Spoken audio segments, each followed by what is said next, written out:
Alright, so let's take a look at how we can distinguish then between alkanes, alkenes and alkynes. So here we've got bromine water. So we can see that that's completely homogeneous, no layers there.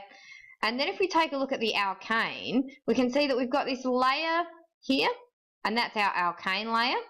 And then at the bottom here, we can see that we've got that orange coloured liquid. And so that's our bromine water.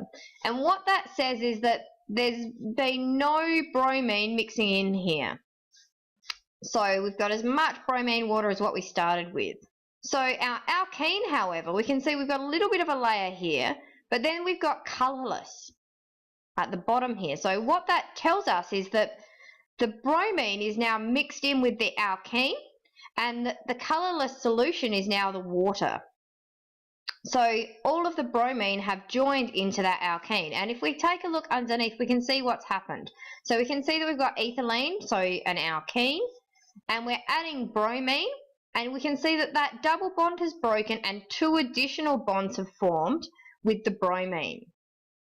So similarly, if this was an alkyne, what we would see happen is that we would have the two layers, but it would take more bromine to break all of the bonds in the alkyne.